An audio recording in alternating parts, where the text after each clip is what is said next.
നമ്മൾ ജീവിക്കുന്നത് ജനാധിപത്യ രാജ്യത്താണെന്ന് ഞാൻ ഒരിക്കൽ കൂടെ നിങ്ങളെ ഓർമ്മിപ്പിക്കട്ടെ. കാരണം നമ്മൾ പലപ്പോഴും അങ്ങനെയൊരു സംഗതി മറന്നു പോകുന്നു. നമ്മുടെ പ്രിയപ്പെട്ട ഇന്ത്യ ഒരു ജനാധിപത്യ രാജ്യമാണ്. അതുകൊണ്ട് തന്നെ ഇവിടെ എല്ലാവർക്കും അഭിപ്രായ സ്വാതന്ത്ര്യമുണ്ട്. ഭരിക്കുന്നവർക്കെതിരെ ശബ്ദമുയർത്തുന്നവരെ ചൊൽപ്പിടിക്ക് നിർത്തുക, അവർക്കെതിരെ നടപടികൾ സ്വീകരിക്കുക എന്ന ഹിറ്റ്ലർ നയമാണ് കഴിഞ്ഞ കുറേ വർഷങ്ങളായി കേന്ദ്രത്തിൻ്റെ ഭാഗത്തു നിന്നും കേരള സർക്കാരിൻ്റെ ഭാഗത്തു നിന്നും നമ്മൾ അനുഭവിച്ചു കൊണ്ടിരിക്കുന്നത്. നിങ്ങൾ ദൊട്ടലിയെക്കുറിച്ച് കേട്ടിട്ടില്ലേ? ദോശയുടെ ദോയും ഇറ്റലിയുടെ ഇറ്റലിയും ചേർന്ന നമ്മുടെ ജയറാമേട്ടൻ്റെ ദൊട്ടലിയെക്കുറിച്ച്. അതുപോലെയുള്ളൊരു ഭരണമാണ്, ദൊട്ടലി ഭരണമാണ് കേരളത്തിൽ മുന്നോട്ട് പോയിക്കൊണ്ടിരിക്കുന്നത്. ദൊട്ടലി എന്ന് ഞാൻ ഉദ്ദേശിച്ചത് CJP ആണെന്ന് നിങ്ങൾക്ക് എല്ലാവർക്കും മനസ്സിലായിട്ടുണ്ടാവുമല്ലോ. അഷ്റഫ് ചെയ്ത കുറ്റം സൂംബയ്ക്കെതിരെ അദ്ദേഹം ശബ്ദമുയർത്തി എന്നതാണ്.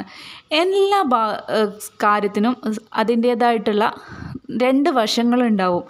സൂംബയെക്കുറിച്ച് വിശകലനമായിട്ടുള്ളൊരു പഠനം നടത്താതെ, അതിനായിട്ടൊരു സമിതിയെ രൂപീകരിക്കാതെ പെട്ടെന്നൊരു സുപ്രഭാതത്തിൽ വിദ്യാഭ്യാസ രംഗത്ത് സൂംബ ഡാൻസ് അടിച്ചേൽപ്പിച്ച സർക്കാരിൻ്റെ നയമല്ലേ വാസ്തവത്തിൽ പുനഃപരിശോധിക്കേണ്ടത്?